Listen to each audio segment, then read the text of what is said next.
Et bonjour, c'est Jasmin, comment ça va les tribus? Coucou. Bon, bah allez, hein, comme promis dans la précédente vidéo les amis, aujourd'hui on va parler uniquement de trois plantes sauvages qui sont faciles à reconnaître. Et pourquoi je le fais?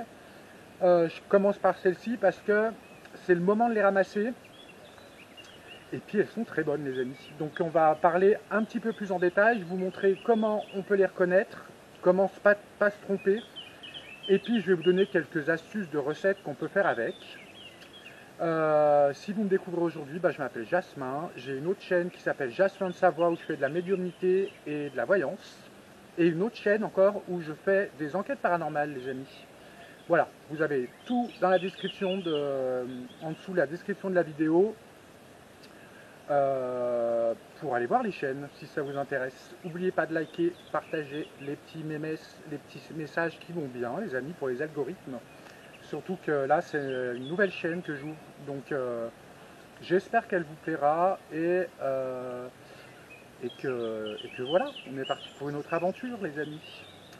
Alors, aujourd'hui, on va parler de l'ail des ours, du lamier jaune et c'était quoi déjà? J'ai un trou de mémoire. Lamier jaune et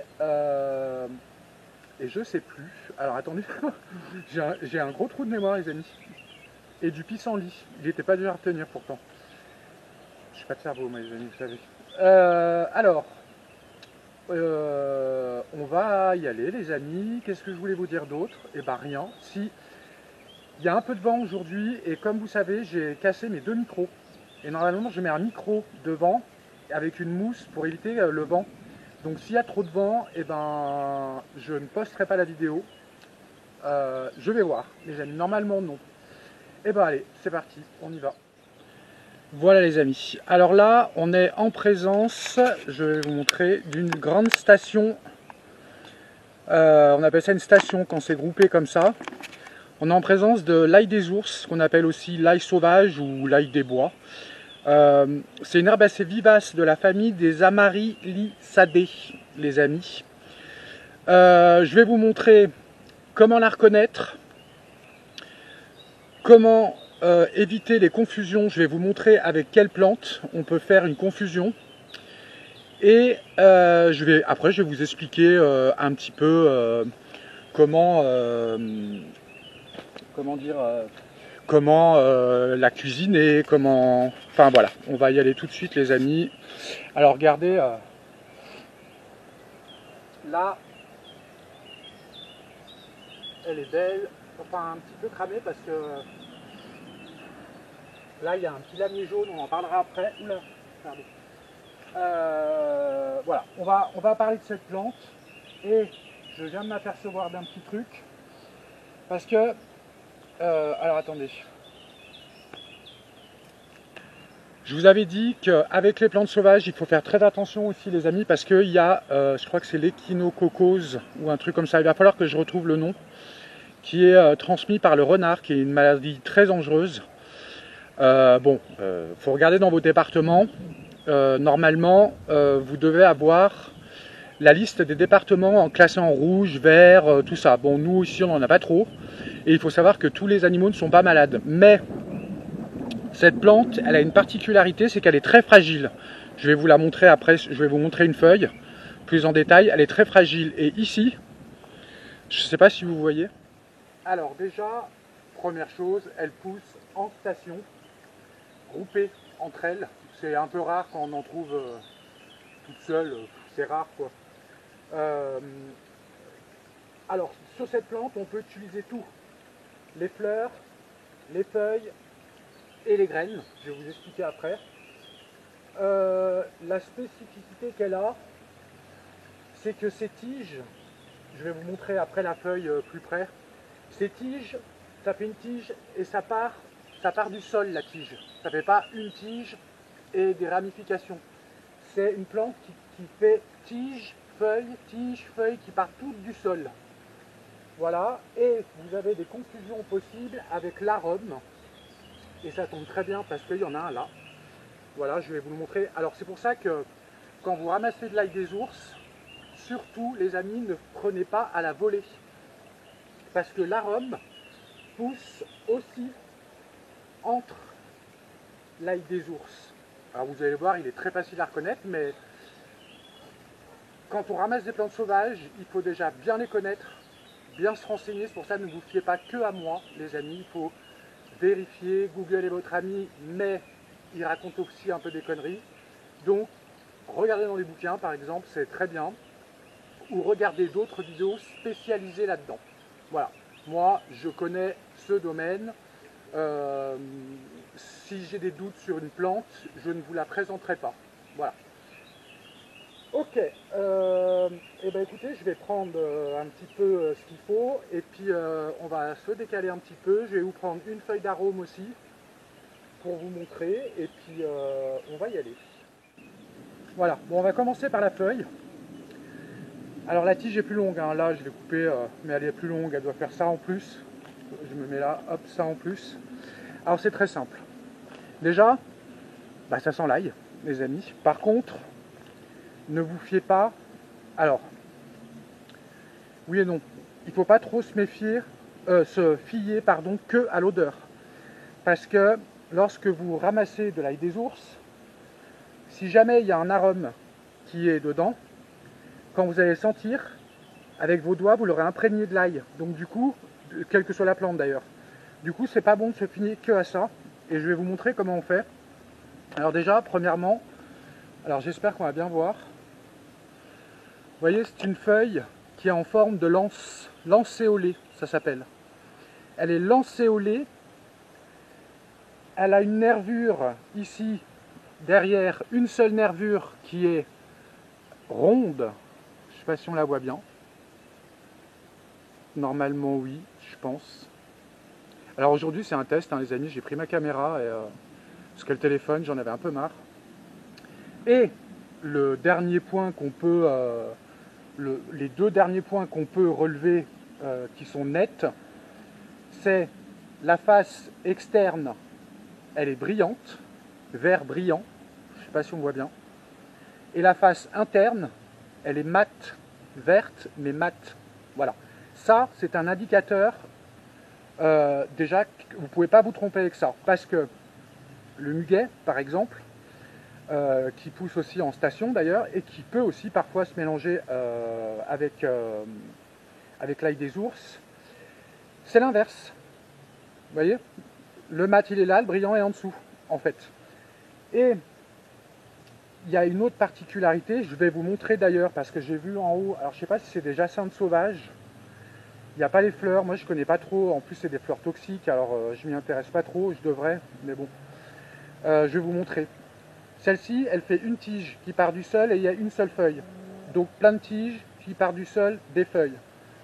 Sauf que le muguet, il y a une tige et une feuille qui s'entoure et une autre feuille qui s'entoure sur l'autre. Ça fait une tige, plusieurs feuilles qui s'enroulent sur les unes les autres. Et au milieu, vous avez la fleur qui sort du muguet. Voilà. On va passer à la fleur. Alors ensuite, dès que... non, on va passer au bouton déjà. Voilà, regardez. Ça, c'est un bouton. C'est avant la fleur, quoi, les amis. Alors, ça, c'est très intéressant de le récupérer. Parce que déjà, vous pouvez le manger en apéro, les amis. Vous pouvez le mettre, par exemple, quand vous faites un rôti.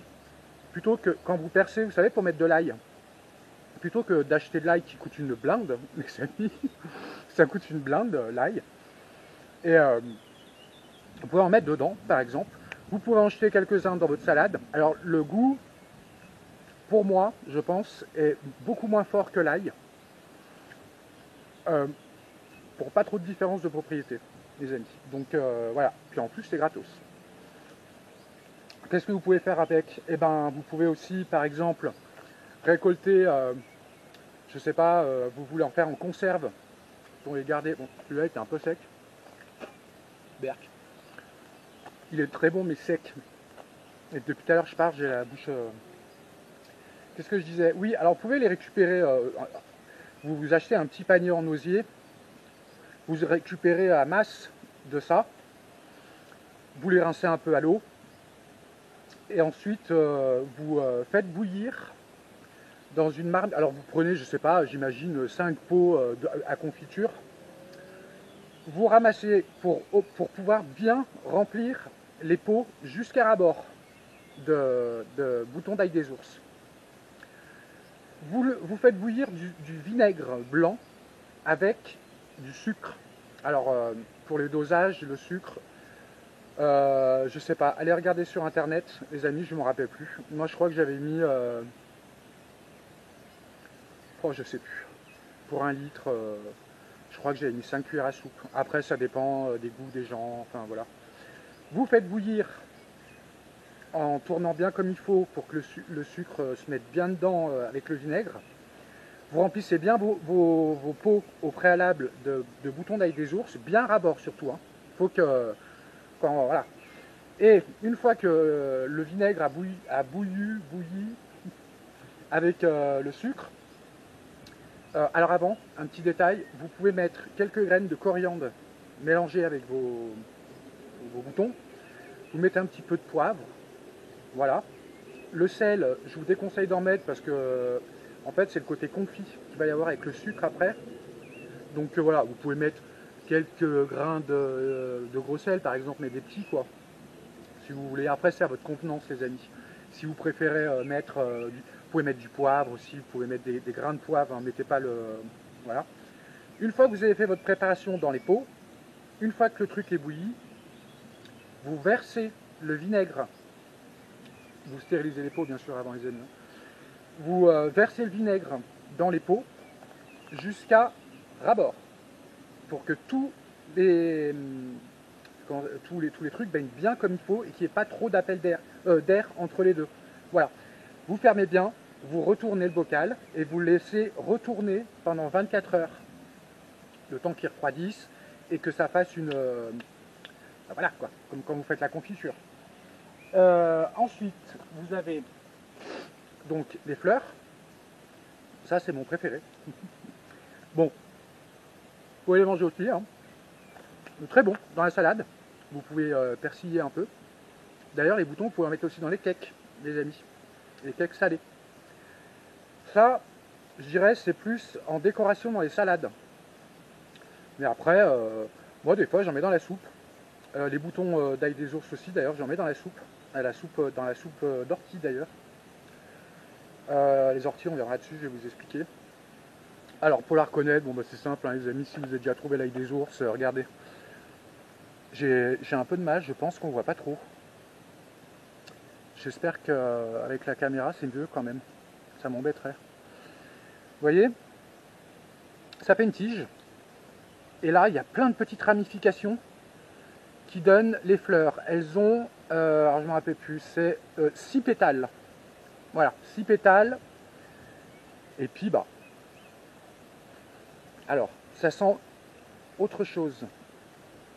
Enfin, ça sent l'ail, mais elle sent un petit peu le pollen aussi de fleurs. Enfin, les amis, c'est juste trop bon. Voilà, ensuite, ce qui est intéressant avec ces fleurs, donc bon, mis à part la salade, tout ça, ce qui est bien, c'est que vous voyez, toutes les fleurs qu'il y a là-dessus, chaque fleur va donner une graine. Et là, des petites graines noires. Alors déjà, premièrement, vous pouvez en replanter dans votre jardin si vous avez un endroit où il y a une espèce de lisière, forêt, enfin vous voyez, c'est où il n'y a pas trop de soleil, là où elle pourrait bien se plaire, à l'ombre, un peu humide, vous voyez. Déjà, ça c'est le premier avantage, parce que, ou alors vous pouvez récupérer des bulbes, parce que ça, au bout il y a un bulbe. Pas de la... si, ça là aussi je crois d'ailleurs, non je sais plus. Non, c'est que un bulbe et après tout par du bulbe. Qu'est-ce que je voulais dire? Oui, donc, vous pouvez récupérer les graines, mais ce qui est très intéressant, c'est que lorsque vous récupérez, alors au moment où c'est le bon moment, je sais pas, ça devrait pas tarder, mais après je pense, dans peut-être un petit mois, on va dire, chaque fleur va donner une graine noire. Vous en ramassez un bloc, les amis, et vous les mettez dans un, vous savez, les trucs du gros là, moulin à sel. Et puis ça vous fait un moulin à poivre, pardon. ça vous fait du poivre, gratuitement les amis. Voilà, qu'est-ce qu'on pourrait dire d'autre sur cette plante? Eh bien écoutez, pas grand chose, hein. Elle est assez commune. Avec les fleurs, bah, fatalement vous pouvez faire du pesto à l'ail des ours. Alors ça c'est juste trop bon. J'en ai fait il n'y a pas longtemps d'ailleurs. Très simple, vous ramassez un bon paquet. C'est suivant les réserves que vous voulez faire en fait les amis. Vous ramassez un bon paquet, pour 2 pots c'est un truc entier, un panier entier en osier quoi, pour ma part. Parce que moi je fais des grands pots comme ça quoi. Vous ramassez beaucoup de feuilles, vous pouvez mettre quelques ah, j'ai du mal à faire aujourd'hui. Des boutons aussi, mais bon, c'est pas trop l'intérêt. Là, l'intérêt, c'est d'avoir la feuille. Alors, vous ramassez bien des vertes. Ah, d'ailleurs, un petit détail. Déjà, ramassez pas au bord des rivières, parce qu'il y a les animaux qui viennent boire. Faites attention qu'il n'y ait pas un chemin d'animaux. Il ne faut pas que les animaux pissent dessus, surtout le renard, à cause de l'échinococose. Il va falloir que je cherche le nom si c'est ça. De toute façon, c'est très facile de voir, pardon, quand vous avez une station. Alors là, j'ai pas pris le meilleur endroit, mais quand vous avez une grande station, c'est une plante, une feuille qui est très fragile, les amis. Regardez, elle est très fine et il suffit de faire un accroc, de juste le toucher et ça fait une marque. Donc fatalement, allez la récupérer presque au milieu de la station. Et si vous voyez que toutes les feuilles sont impeccables, vertes, et que voilà, c'est qu'il y a très peu de risques, mais alors vraiment infime les amis, qu'un animal soit passé. Parce que tout de suite, vous allez le voir, c'est des feuilles, une fois que vous les pliez, regardez, une fois que vous marchez dessus, c'est fini. Elle ne revient pas. Il y a certaines plantes, bon, elles ont un peu plus de mal, mais elles montent, elles remontent, ça se voit presque pas. Mais là, celle-là, vous ne pouvez pas vous tromper. Qu'est-ce que je voulais dire? Oui, alors avec ça, vous pouvez faire un pesto à l'ail des ours par exemple. Bah écoutez, c'est très simple, hein. Vous ramassez plein de feuilles, comment dire, vous, dans un mixeur, vous les mixez, vous rajoutez au fur et à mesure, non, avant, vous mixez d'abord, pardon, vous rajoutez soit de la poudre d'amande, soit de la poudre de noisette, soit de la poudre de ce que vous voulez, les amis. Alors, en tous les cas, bon, de l'amande, noisette, ou alors des graines de pépins, des pins, des graines de pain, les amis. Ça, c'est les meilleurs. Les graines de pain, d'ailleurs, vous pouvez les faire revenir un petit peu à la poêle pour les... comment on dit? Comme le café, là. Je sais plus. Bref, vous regarderez sur Internet, vous trouverez des recettes, les amis. Ensuite, une fois que tout est mixé comme ça, vous versez petit à petit de l'huile d'olive. Essayez de prendre de la qualité quand même. De l'huile d'olive jusqu'à ce que vous obteniez une espèce de pâte, émulsion, enfin, vous allez trouver tout de suite les amis auquel moment ça va vous plaire, de toute façon. Ensuite, tout simplement, vous versez dans les pots. Pas jusqu'à ras-bord par contre, vous laissez un petit espace parce que par-dessus, si vous voulez les conserver, par-dessus vous allez mettre de l'huile d'olive. Une petite épaisseur comme ça à peu près, ce qui évitera que ça s'oxyde dans les amis. Et ça va la protéger en fait. Voilà, c'est une astuce que moi je fais depuis un moment. Là j'en ai dans mon frigo encore, alors après, vous verrez quand vous allez commencer à les entamer, vous les laissez bien au frigo, hein, surtout une fois entamés. Hein. Vous pouvez laisser presque plus d'une semaine, moi je les mange au bout d'une semaine. Et puis vous allez voir, il y a une grosse épaisseur de... Vous savez, comme dans le pâté, il y a du blanc là. Bon écoutez, vous pouvez le manger, c'est de l'huile d'olive, hein, mes amis. Hein. Mais mettez-en pas trop non plus, parce que sinon ça fait une grosse épaisseur. Voilà, vous pouvez l'enlever. Hein. Voilà. Conclusion possible avec l'arôme. Alors, bah, c'est l'arôme tacheté qui s'appelle. Alors, j'en ai vu. Il est où? Bah, il y en a là.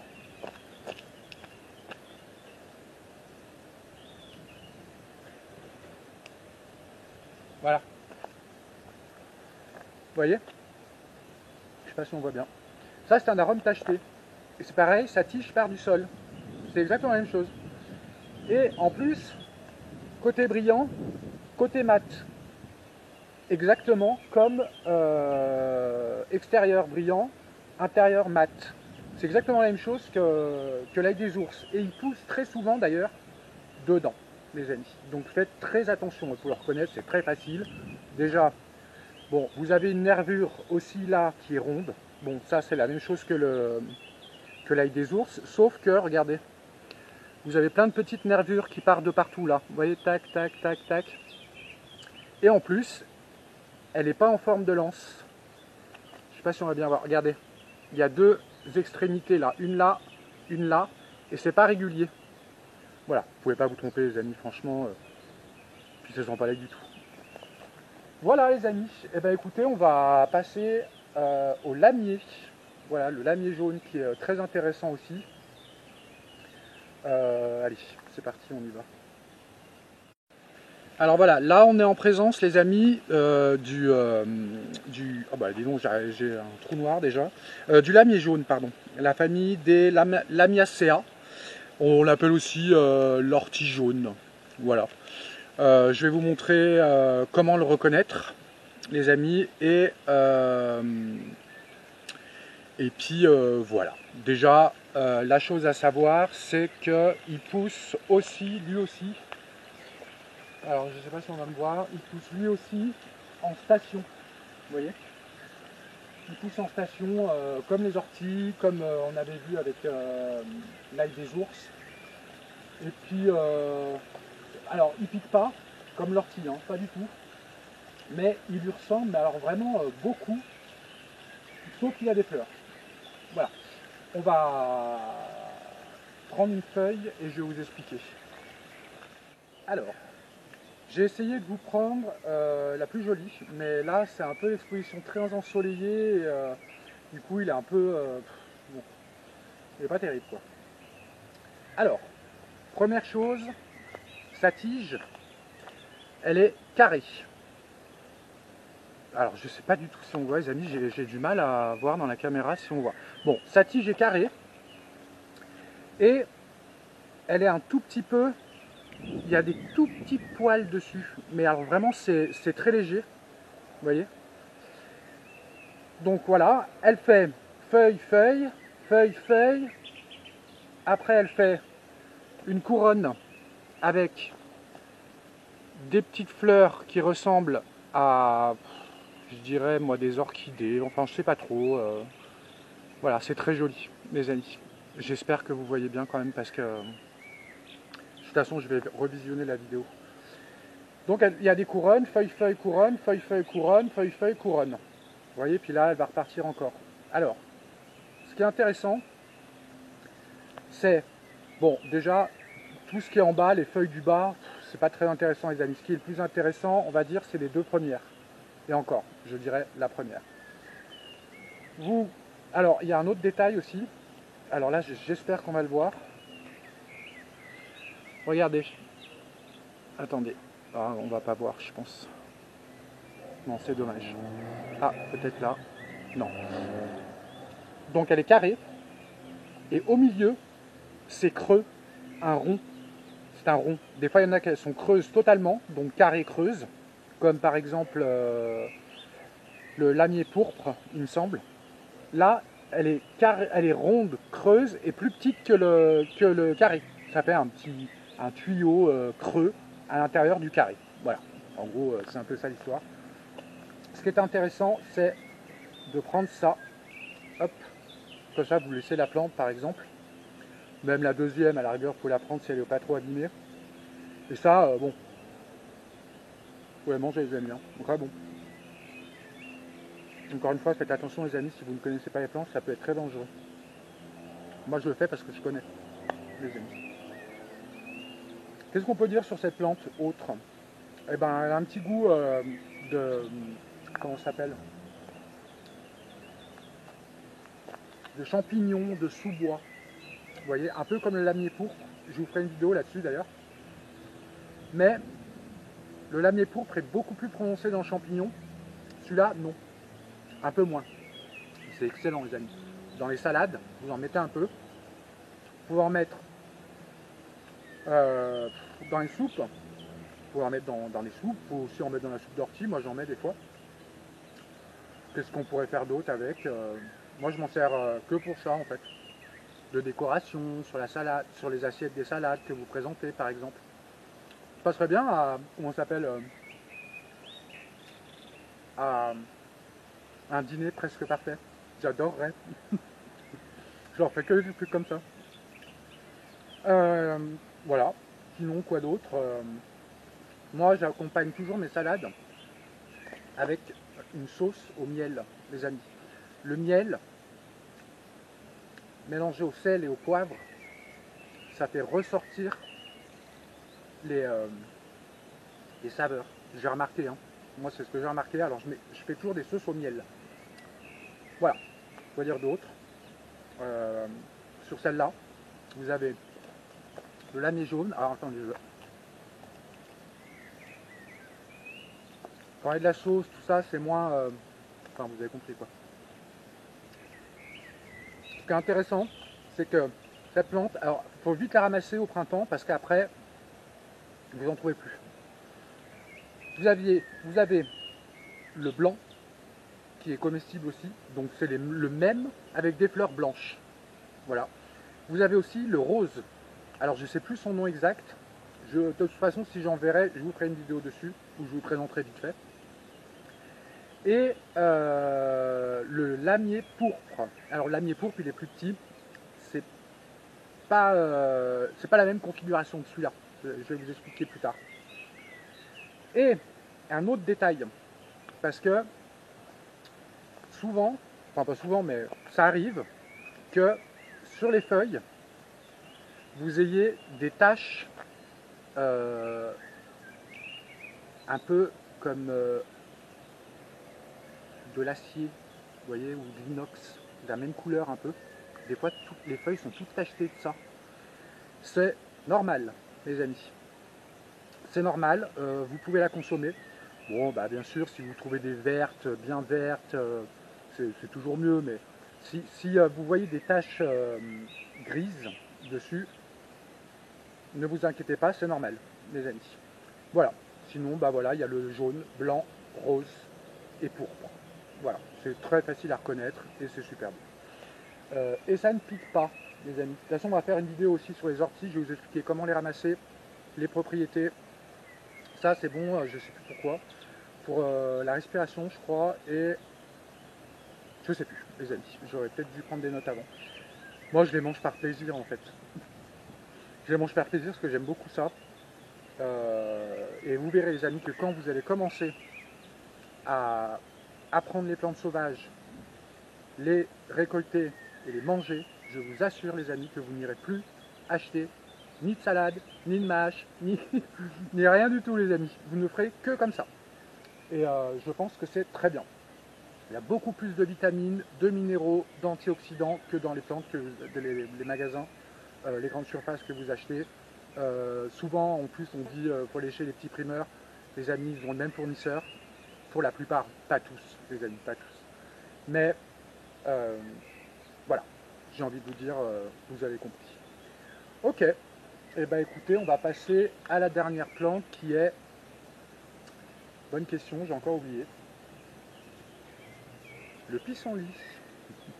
Allez, c'est parti.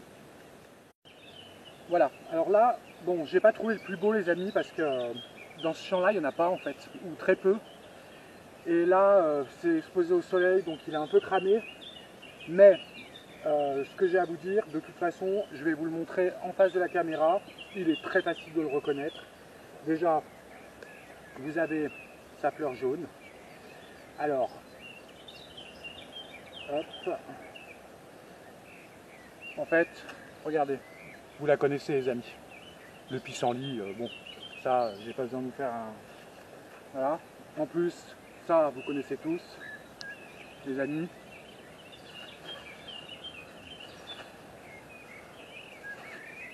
Bon, il paraît qu'il faut faire un vœu. Je l'ai fait. Ensuite, ce qui est intéressant à savoir, c'est qu'on peut utiliser les feuilles, les boutons, les fleurs et surtout la racine. Et je vais vous expliquer pourquoi la racine, c'est quelque chose de super, les amis. Et bien allez, je vais vous expliquer un petit peu comment la reconnaître. Bon, après, il n'y a plus trop de confusion possible, hein, quand même. Enfin, il y en a, hein, mais Mais bon, elle est quand même... voilà. Je vais vous expliquer tout ça. Alors, je vous en ai pris une plus grande pour qu'on puisse bien voir. Alors la première chose déjà les amis, c'est quand vous la prenez à sa base, la face interne, sa nervure est demi-ronde. Enfin elle est ronde parce qu'elle n'est pas ronde de l'autre côté non plus quoi. Bah, comme les autres que je vous ai montré d'ailleurs. À l'intérieur, elle est creuse. Je ne sais pas du tout si on va voir. Bon, je vérifierai tout ça en rentrant. Et vous avez, alors je ne sais pas si vous allez voir, un espèce de latex blanc qui sort. C'est un petit peu crémeux là. Il y a un latex, les amis. S'il n'y a pas de latex, mais bon. Voilà, les jeunes feuilles, quand on les prend, moi je n'en vois pas du latex, ou très peu. Ensuite, qu'est-ce qu'on peut dire? Bah, franchement, c'est hyper facile les amis. Regardez. Vous rencontrez souvent des feuilles qui sont lancéolées aussi. Celle-là, on pourrait dire qu'elle est lancéolée, vu sa forme. Mais sur les espèces de pissenlit, vous avez, elles sont tout le temps en dentelure. Vous voyez, comme ça là. Elles sont en dentelure. Alors des fois, celle-ci, elle est très, très dentelée, par exemple. Vous voyez? Mais regardez là au bout, des fois, elle est plus dentelée. Mais j'en ai vu, surtout chez les jeunes pousses, elles sont très peu dentelées. Enfin, elles sont dentelées, mais voilà. Et pour être sûr d'être sur cette espèce, ici, vous voyez les picots là, enfin les bouts des trucs, ils sont piquants. Enfin piquants, ils sont très, très... bah voilà, vous voyez la forme quoi. Là, pardon. Bah c'est pointu. Très très très pointu, les amis. Voilà. Donc c'est très facile à reconnaître. Quoi d'autre? Bah, vous avez des nervures, hein, comme sur les autres, derrière aussi. Vous voyez. Là, avec des ours, il n'y en a pas, par exemple. Ça sent une odeur particulière, le pissenlit. Je ne saurais pas quoi vous dire, mais vous allez vite le reconnaître. Ils sentent tous la même odeur, d'ailleurs. Qu'est-ce que vous pouvez faire avec ça?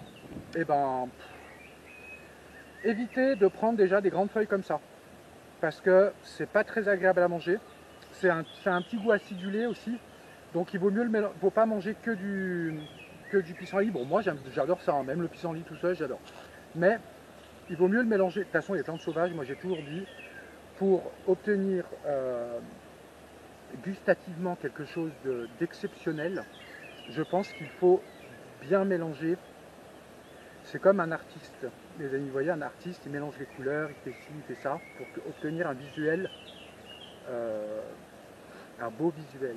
Et là, quand vous mélangez ces plantes, vous obtenez des saveurs qui se marient ensemble et qui donnent quelque chose d'extraordinaire. Vraiment les amis, je vous conseille de le faire. La feuille, vous pouvez la manger en salade. Moi, je la mange que en salade. Voilà. Je sais pas si on peut... si, vous pouvez les mettre un petit peu dans vos soupes aussi. Vous prenez des petites feuilles, quoi. Vous pouvez faire quoi avec ça? Écoutez, moi, je les mange essentiellement en salade. Alors, je sais pas, allez voir sur Google ou d'autres vidéos. Peut-être qu'il y a des gens qui ont des idées. Ensuite, vous avez la fleur.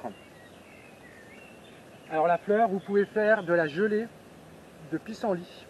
Et ça, les amis, c'est une tuerie. Voilà, de la gelée de pissenlit. Vous pouvez faire... Alors les toutes petites fleurs de pissenlit, par exemple, vous pouvez en mettre dans la salade. Moi, des fois, j'en mange juste la fleur.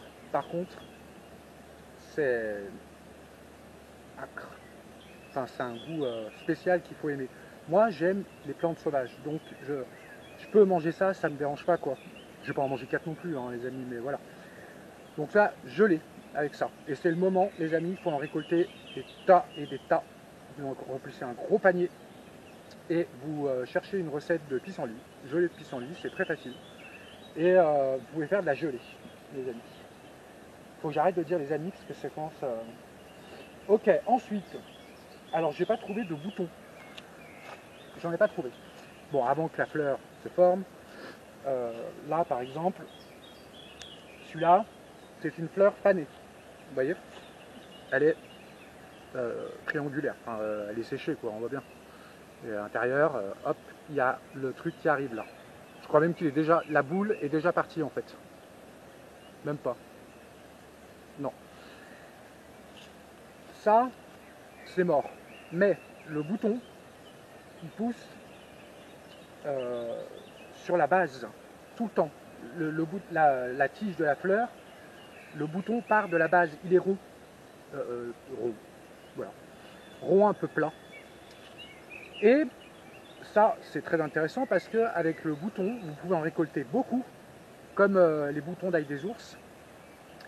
Et vous pratiquez la même recette que, que les boutons d'ail des ours. C'est-à-dire que vous faites bouillir du vinaigre avec du sucre. Vous mettez dans votre pot au préalable tous les... comment ça s'appelle? Les boutons, on va y arriver. Et vous mettez un peu de coriandre, un peu de poivre en boule, un peu de sel si vous voulez. Vous pouvez mettre à votre goût, les amis, voilà. Par contre, pas trop, pour pas trop dénaturer non plus le goût du bouton, parce que, alors, donc vous faites pareil, vous remplissez très beaucoup, hein, vous tassez pas comme des malades, mais il faut que ce soit bien rempli, les amis, jusqu'à ras-bord, et vous versez le vinaigre, le mélange de vinaigre et de sucre que vous avez fait préalablement bouillir, vous fermez le truc, vous retournez, comme pour l'ail des ours, et vous laissez 24 heures retourner. Ensuite, vous retournez les pots une fois que c'est froid et que ça, voilà. Vous les entreposez comme l'ail des ours. S'ils ne sont pas ouverts, vous les entreposez dans un placard sec et frais. La cave, c'est très bien, les amis. Et de temps en temps, vous allez les retourner. Vous voyez, de temps en temps, hein, tous les 5 jours, quoi. Et ils sont consommables, on va dire, pour avoir le goût, le vrai goût de ce que va donner à la fin le bouton. Il faut attendre au minimum un mois. Voilà, l'ail des ours, c'est pareil. Au minimum, il faut attendre un mois. Moi, j'arrive jamais à avoir la patience d'attendre un mois, parce que j'adore ça.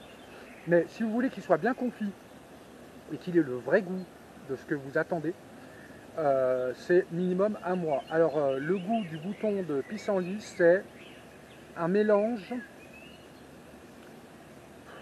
sais pas comment expliquer ça. Vous voyez les capres? Alors moi j'aime pas du tout les capres, hein, par contre. Il y en a qui aiment ça. Bon. Le bouton de pissenlit, il a un léger goût de capre. Voilà, il n'est pas très prononcé, il y a d'autres saveurs, on sent bien la prairie, quoi. Enfin, les amis, faites-le. Vous allez voir, c'est bon. Et en plus, je suis sûr que vous en avez plein les jardins. Pour ça, je vous dis, au printemps, honnêtement, c'est pas utile comment dire, de tondre. C'est pas utile, les amis, vraiment. Ou alors vous faites que des allées pour vous rendre, par exemple, à votre abri de jardin, à votre piscine, ou je sais pas quoi. Mais s'il vous plaît, gardez, si vous voulez, des plantes sauvages, parce qu'en plus, ce qui est intéressant dans les jardins, c'est que la plupart du temps, ils sont clôturés.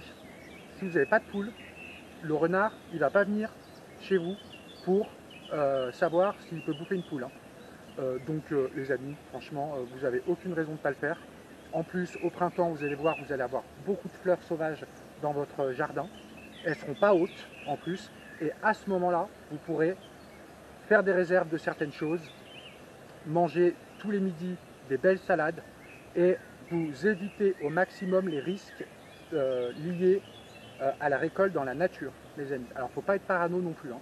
Mais je conseille aux gens qui sont grillagés et qui ont des grands terrains, de ne pas tondre en été. Déjà, ça préserve la planète, soit l'électricité, soit en essence pour la tondeuse.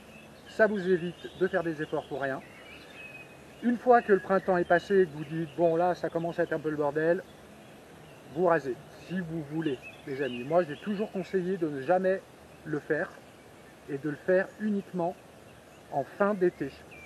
Vous faites des allées, même si les trucs font 60 cm, faites-le en fin d'année, les amis.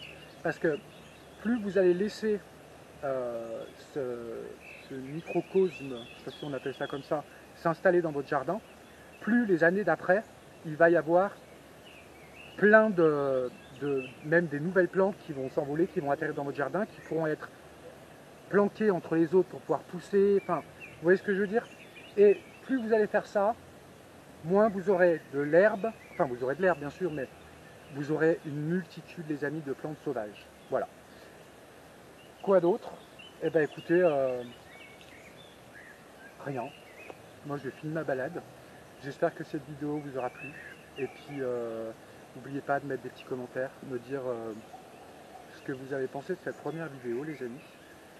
Faut que j'arrête de dire les amis, ça commence à me saouler. Je crois que je vais prendre des cours de théâtre quand j'aurai un peu plus de... Non, ça c'est vraiment un problème, mais ça c'est des tics, les amis, c'est des tics. Celui-là, j'ai jamais réussi à l'enlever.